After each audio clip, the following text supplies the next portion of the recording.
کپڑے دھوتے دھوتے شبانہ اختر کو یوں محسوس ہوا جیسے کوئی اس کے دل کو اپنی طرف کھینچ رہا ہے، جیسے درخت کے ساتھ اگتی ہوئی مضبوط شاخ کو توڑ کر الگ کرنا چاہتا ہو۔ سیدھے ہاتھ میں صابن پکڑے فرش پر رکھے کپڑوں کو مل مل کے دھو رہی تھی۔ اس کا ہلتا ہوا بدن رک گیا۔ الٹے ہاتھ کو سینے پر رکھ کر اس نے دل کی کیفیت کو محسوس کرنا چاہا۔ اندر کچھ کلابازیاں سی محسوس ہو رہی تھیں۔ کل رات سوتے میں بھی اسے یوں لگا تھا جیسے کسی نے اس کا دل کو پکڑ کر زور سے کھینچا ہو۔ وہ گھبرا کر جاگی اور بیٹھ کے اندھیرے میں بستر پر بیٹھی آنکھیں چھپک چھپک کر اس کیفیت کو سمجھنے کی کوشش کرتی رہی کہ شاید کچھ اور بھی ہو، مگر کچھ نہ ہوا۔ آنکھوں میں نیند کا ہمار جوں کا توں تھا۔ وہ پھر سو گئی۔ معمول کے مطابق صبح اٹھی اور گھر کا سارا کام خود کرتی تھی۔ کچن اس نے کبھی کسی کے حوالے نہیں کیا تھا۔ شوہر کو ناشتہ دیا۔ آج اسے گجراں والا اپنی دکانوں کا کرایہ وصول کرنے جانا تھا۔ وہ چلا گیا۔ چھوٹی بیٹی ناشتہ کر کے اپنے کلینک چلی گئی۔ گھر کے ایک چھوٹے کمرے کا دروازہ گلی میں کھول کر والدین نے اسے ایک ہومیوپیتھک کلینک کھول دیا تھا۔ پہلے اسے باقاعدہ 3 سال کورس بھی کروایا تھا۔ اس سے بڑی 3 لڑکیاں بیاہ دی گئی تھیں اور اکلوتا بیٹا لاٹری کے ذریعے کینیڈا چلا گیا تھا۔ چھوٹی بیٹی طلعت کا قد اتنا چھوٹا تھا کہ لہیم و شہیم شوہر نے پہلے ہفتے ہی اسے ہمیشہ کے لیے گھر بھیج دیا تھا۔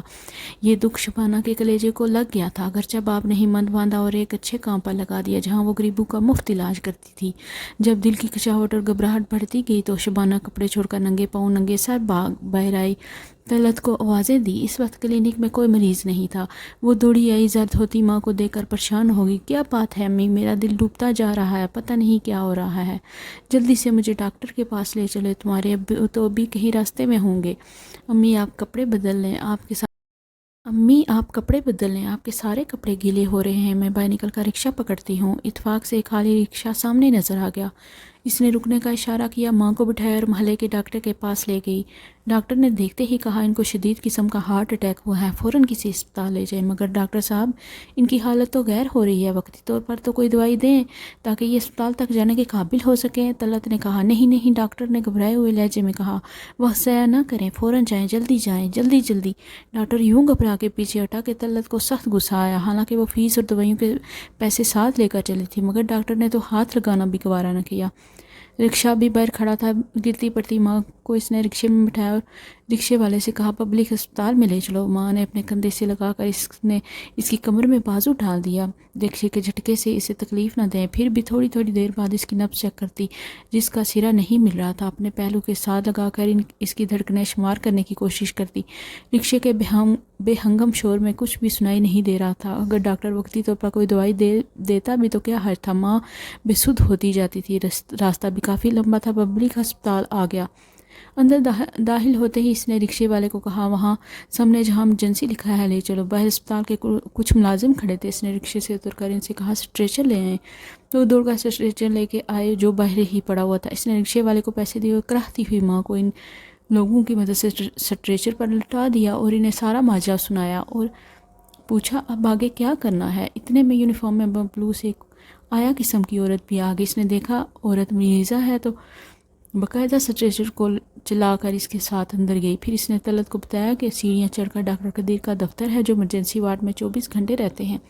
ان کے پاس جائیں، ان سے چٹھ لائیں یا ان کے ساتھ لے کے آئیں، پھر وہ جہاں کہیں گے وہ مریضہ کو لے جائیں گے۔ طلعت گھبرا گئی اور اوپر جاؤں گی، میری ماں یہاں اکیلی پڑی رہے گی۔ ہائے بی بی، آیا نے آگے سے آ کر کہا ہم کس مرض کی دعا ہیں، ہمارا یہی کام ہے مریضوں کے پاس کھڑے ہونا، ان کی حفاظت کرنا، آپ دوڑ کر جائیں، دیر نہ کریں۔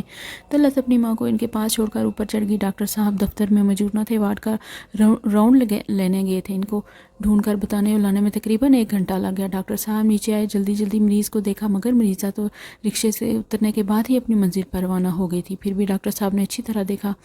نرس سارے آلے وہیں اٹھا لائی تھی۔ ساری کوششوں کے بعد ڈاکٹر نے ہمدردی سے طلعت کی طرف دیکھا اور کہا آئی ایم سوری۔ تو طلعت کی چیخیں نکل گئی، ماں یہ تو نے کیا کیا؟ ڈاکٹر کا انتظار بھی نہ کیا۔ طلعت کا رد عمل قدرتی تھا۔ ڈاکٹر نے نرس سے کہا جب ذرا سکون میں آئیں تو انہیں دفتر لے آئیں، ضروری کارروائی کر کے انہیں کاغذات دے دیے جائیں گے۔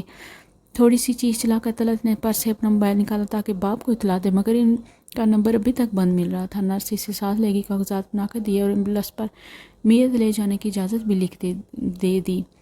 روتی ہوئی طلعت ماں کی لاش کے پاس آ گئی۔ اس وقت اسپتال کا ایک ملازم خود اسٹریچر کے پاس آ گیا۔ طلعت نے پوچھا ایمبولینس کہاں سے ملے گی؟ اس آدمی نے جس کا نام سراج الدین تھا باہر نکل کر دفتر کا راستہ بتایا۔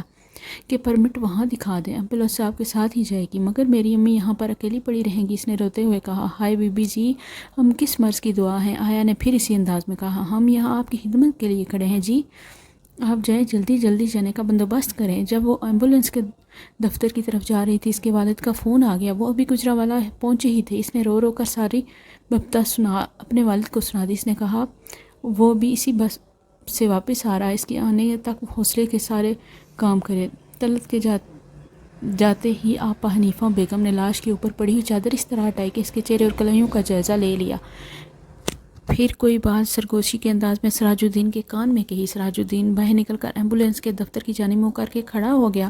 حنیفہ بیگم نے بڑی مہارت سے لاش کی کلائیوں میں پہنی ہوئی سونے کی 12 چوڑیاں دونوں گوٹھیاں تالی، کانوں کے ٹاپس رہنے دیے تاکہ ان پر کسی وقت بھی نظر جا سکتی تھی۔ ابھی سراج الدین کی طرف سے ایمبولینس روانہ ہونے کا سگنل نہیں ملا تھا، اس لیے وہ جلدی سے نزدیکی غسل خانے میں گھس گئی۔ 12 چوڑیاں اور دونوں گوٹھیاں اس نے ہزار بند کے ساتھ باندھ لی اور شلوار کے اندر بنائی گئی، ایک جیب میں ڈال کر اطمینان سے باہر آ گئی۔ طلعت کے والد نے کئی عزیزوں کو اطلاع دی تھی، اس لیے ایمبولینس میں بیٹھی طلعت ٹیلی فون وصول کرتی رہی اور روتی رہی۔ سراج الدین اور حنیفہ نے بڑی ہمدردی اور خلوص کے ساتھ ایمبولینس میں میت لٹانے کی کارروائی کے بعد کی، بلکہ حنیفہ نے تو طلعت کے گلے رکھ کر روئی سے تسلیاں بھی دی۔ موت کی خبر پھیلتے ہی گھر مہمانوں سے بھر گیا۔ محلے میں جس نے بھی سنا چلایا، جب بیٹیاں آ گئی تو نہانے اور کفنانے کا مرحلہ شروع ہوا۔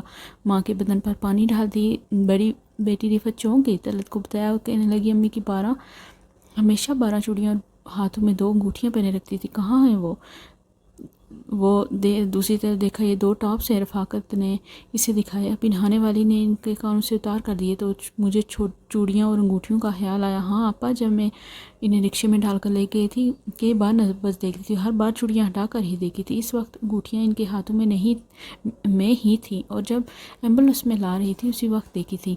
سچی بات ہے آپا، مجھے کہاں ہوش تھا۔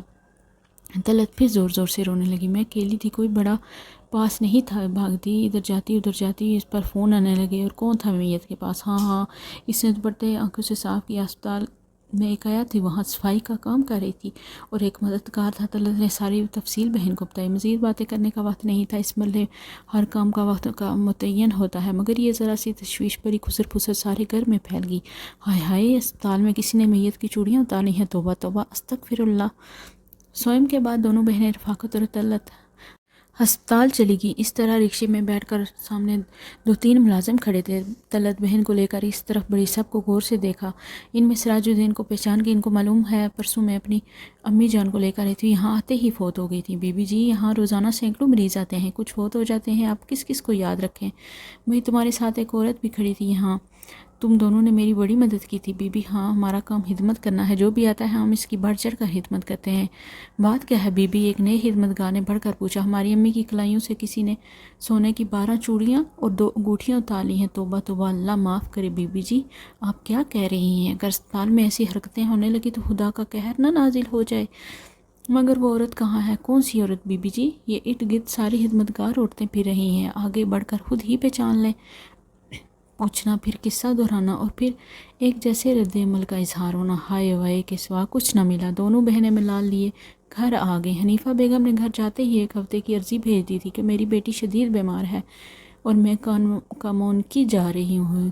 یہ عرضی لے کر جانے والا سراج الدین تھا۔ حنیفہ کامونکی چلی گئی۔ اس کا داماد مقصود علی کسی سرکاری دفتر میں چپڑاسی تھا، اس کی شادی کو 3 سال ہو گئے تھے۔ اس نے جہیز میں موٹر سائیکل مانگی تھی۔ شادی کے بعد حنیفہ موٹر سائیکل نہیں لے کے دے سکی تھی، مگر اس نے وعدہ کر لیا تھا کہ 1 سال کے بعد لے کر دے گی۔ اب ان کا ایک بچہ بھی ہو گیا تھا، اس لیے اس کے داماد نے صاف کہہ دیا تھا، اگر موٹر سائیکل نہیں لے کے دینی تو اپنی بیٹی کو بچے سمیت لے جاؤ۔ کامونکی جا کر حنیفہ نے اپنے داماد کو بلایا اور چوڑیاں اس کے سامنے رکھ دیں۔ بولی، بیٹا یہی میرا جینا مرنا ہے، ساری زندگی کی کمائی ہے جو میں نے بچا کے رکھی تھی، مگر یہ اپنی بیٹی اور داماد کی خوشیوں سے زیادہ قیمتی نہیں ہے۔ بیٹا تم یہ چوڑیاں بیچ کر موٹر سائیکل لے لو۔ اماں تو کتنی چلاک ہے، تو نے شادی پر یہ چوڑیاں مجھے کیوں نہیں دیں؟ اسی دن کے لیے رکھ چھوڑی تھیں، اب بھی تجھے نہیں اپنے داماد کو دے رہی ہوں۔ اس نے بیٹی کے ہاتھ سے چوڑیاں چھین لی، وہ بار بار پہن کر دیکھ رہی تھی اور داماد کی گود میں رکھ دی۔ حنیفہ کے جانے کے بعد بیٹی اور داماد سوچ میں پڑ گئے۔ داماد نے تو سونے کی تازہ قیمت بھی پوچھا تھا، چنانچہ طے ہوا صرف 4 چوڑیاں بیچ کر موٹر سائیکل خرید لی جائے اور باقی چوڑیاں کسی کڑے وقت کے لیے سنبھال کے رکھ لی جائیں، جس پر جس دن مقصود علی نئی موٹر سائیکل خرید کر لایا تو بیوی نے منتیں کر کے باقی کی 8 چوڑیاں کلائی میں کچھ روز پہننے کے لیے اجازت مانگ لی۔ دن میں حنیفہ واپس آئی، اسپتال اپنی ڈیوٹی پر آ گئی۔ فرصت ملتے ہی سراج الدین اور حنیفہ ایک درخت کے سائے میں آ کر بیٹھ گئے۔ کوئی آیا تھا؟ حنیفہ نے سرگوشی میں پوچھا۔ ہاں، تیسرے دن ہی 2 بیٹیاں آ گئی تھیں، تیرا پوچھ رہی تھیں۔ پھر انہوں نے بڑا شور مچایا، ایک سے پوچھا۔ ڈاکٹر صاحب کے کمرے میں بھی گئی تھی۔ پھر کیا ہونا تھا؟ میں تو صاف مکر گیا، میں نے ابھی کچھ دیکھا ہی نہیں ہو۔ اب میرا پوچھا تھا انہوں نے؟ ہاں، جس کے ساتھ تو گلے لگ کے رو رہی تھی نا، اس نے بار بار پوچھا تھا۔ تو نے کیا کہا؟ میں نے کہا آپ کے ارد گرد اتنی میاں گھوم پھر رہی ہیں، پہچان کر پوچھ لو۔ مجھے کیا پتا اس دن کون آیا ہے، کون گیا ہے، کون میرے ساتھ تھا؟ سراج اور حنیفہ کہہ لگا کے ہنسنے لگے۔ اچھا مستی مت کر، نکال میرا حصہ۔ سراج سچ بات بتاؤں، تجھے پتہ ہے نا، میں ہزار بند کے ساتھ باندھ کر چوڑیاں لٹکائی تھی، مگر گرا ذرا ڈھیلی لگی۔ جب میں جا رہی تھی تو مجھے پتہ ہی نہیں چلا ہے کہ کر کے چوڑیاں بس کے اندر ہی گر گئیں۔ وہ تو جب ایک مسافر نے ایک چوڑی اٹھا کر شور مچایا تب مجھے پتہ چلا۔ تو بکواس کرتی ہے، سراج الدین چلایا۔ تیری نیت بدل گئی ہے، تو کمینی ہو گئی ہے، کم ذات بے غیرت، میں تجھے ابھی پکڑواتا ہوں۔ حنیفہ نے جیب سے 2 انگوٹھیاں نکال کر ہتھیلی پر رکھی اور بول، تو یہ لے قسم سے یہی بچی ہیں، میں تیرا گلا دبا دوں گا۔ شور مچائے گا تو اپنا ہی کچھ بگاڑے گا۔ تو بھی تو اس واردات میں شامل تھا، تیرے پاس کوئی ثبوت نہیں ہے، میں تجھے ذلیل کرواؤں گا۔ سراج اپنے آپ پر قابو میں رکھ، میں بھی MS کو بتا دوں گی۔ پچھلے ہفتے جو نوجوان حادثے میں گزر گیا تھا، تو نے ایمرجنسی وارڈ میں اس کے 2.5 لاکھ کی گھڑی اسی وقت اتار تھی۔ وہ لوگ گھڑی ڈھونڈتے رہے، یاد ہے نا ان کا رونا دھونا؟ کمینی عورت، میں نے میں سے تجھے حصہ دیا تھا۔ کتنا دیا تھا؟ صرف 5,000 روپے۔